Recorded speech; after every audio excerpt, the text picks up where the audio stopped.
Hello বন্ধুরা, তোমরা সবাই কেমন আছো? আশা করি ভালো আছো।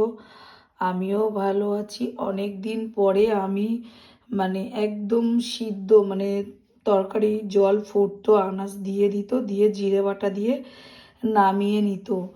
আর শুক্রবারে 5 তারিখে নার্সিংহোমে গিয়েছিলাম। তা ডক্টর বলেছিল কি হালকা করে ওকে হালকা একটু একটু মাছ, একটু চিংড়ি এইসব খাওয়াবে। ওর শরীরে তো কোনো ভিটামিন নেই। এবার অনেকবার তো বমি করেছি, তার জন্য একদম শরীর খুবই খারাপ। এখন গায়ে জ্বর আর খিদে পাচ্ছে, খেতে পাচ্ছি না।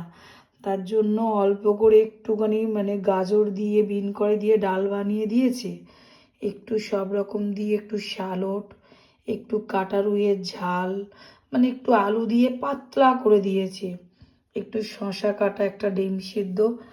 আর বাবাকে বলেছিলাম চিংড়ি খাবো, ইচ্ছা হচ্ছে একটু বাগদা খাই। আগে তো খেতাম, আর অসুস্থর জন্য কয়েকদিন দিচ্ছিল না। তা আজকে এনেছে, যাই হোক আমি খাবো, কিন্তু ডিম সিদ্ধটা আমি খাবো না, আমার ভালো লাগছে না ডিম সিদ্ধ খেতে। গুছিয়ে দিয়েছে এটুকুই।